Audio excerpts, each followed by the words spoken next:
Let me ask you something. What if everything you have in your life right now is exactly what you deserve? It's kind of a tough pill to swallow, right? But that's the core idea behind Jim Rohn's philosophy. And it's the key to changing, well, everything. So today, we're going to break down his blueprint for taking back control of your life. Yeah, Ron really doesn't pull any punches. He just comes right out with it. He says, look, your health, your bank account, your relationships, none of that is an accident. It's what you've earned based on the person you are right now. I know, it's a really confronting thought, but here's the flip side. It's also where all your power is. So, okay, that's the big question, right? If you want something different, you have to become someone different. But how in the world do you actually do that? Well, this is where Rohn gives us a really clear path. And it all starts with understanding that life is a kind of game. Okay, first things first. Rohn says we have to look at life for what it is. He calls it a contest. Think about it. All the things that really matter, success, happiness, wealth, they're not just given away for free. They're prizes. And if you want to win the prize, you've got to step into the arena and earn it. You need effort, and you definitely need a strategy. And this whole contest, it runs on a really simple, universal law: cause and effect. You don't just get stuff. If you want to receive, you've got to become a good giver first.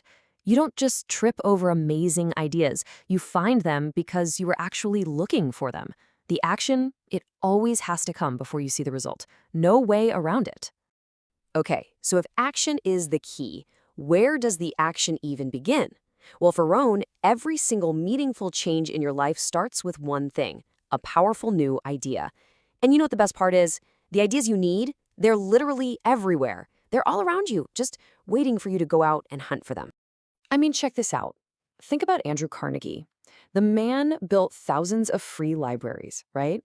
He basically made knowledge accessible to everyone, and yet, get this, only 3% of Americans even have a library card.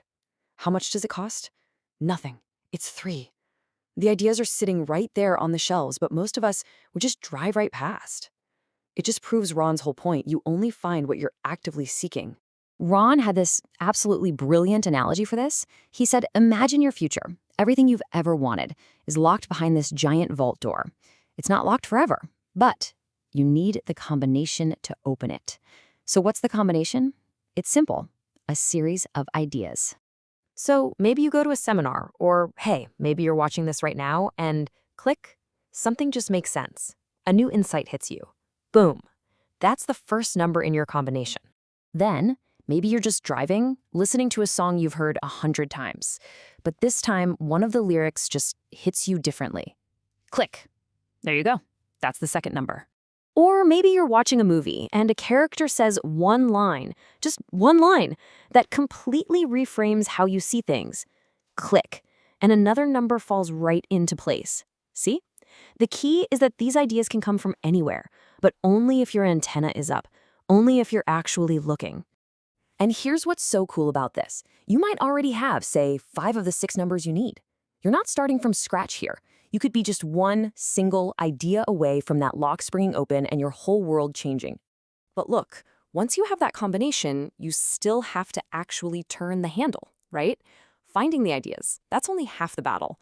The really crucial part, the step where most people get stuck, is bridging that huge gap between knowing what you should do and actually doing it. Rohn had another great analogy for this.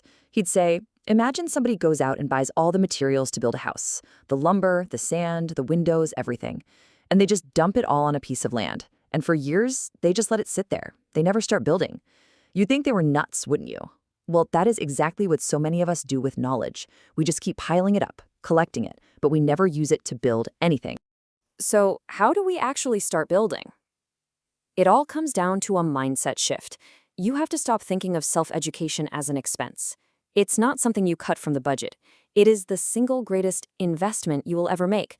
You're investing in the one asset that has the power to change everything else: your own mind.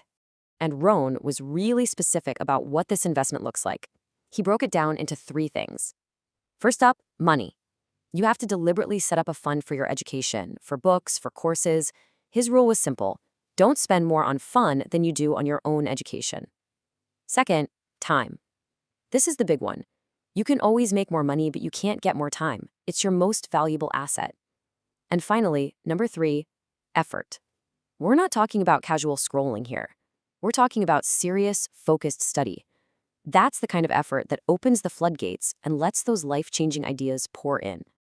All right, so let's say you're on board. You're ready to invest the time, the money, the effort. The next logical question is, where do you even look? Where are these game-changing ideas hiding?